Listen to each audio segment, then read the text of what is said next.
Prompt Gemini AI edit foto Hari Pahlawan. Kreatif dan inspiratif. Hari Pahlawan diperingati pada tanggal 10 November di setiap tahunnya. Tahun ini, Hari Pahlawan jatuh pada Senin, 10 November 2025. Untuk ikut memeriahkan Hari Pahlawan, kamu bisa mengunggah foto hasil editing menggunakan kecerdasan buatan seperti Gemini atau ChatGPT. Foto tema Hari Pahlawan 10 November 2025 ini dapat kamu unggah di berbagai sosial media.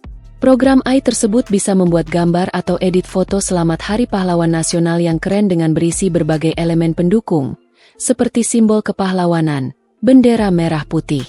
Pertama, buka Gemini AI lewat browser atau aplikasi di ponsel. Tekan tanda. Pilih foto dari galeri.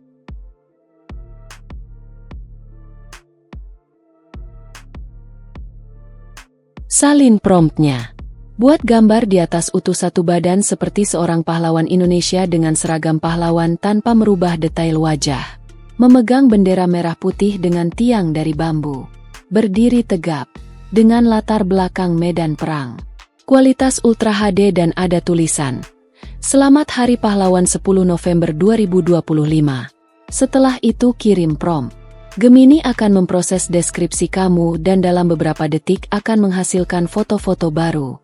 Jika hasil kurang dengan keinginanmu, coba ubah kata-kata, tambahkan detail baru, atau ganti gaya foto yang ingin diedit. Jika sudah, Anda bisa langsung mendownload hasilnya dan akan secara otomatis tersimpan di perangkat komputer atau ponsel Anda.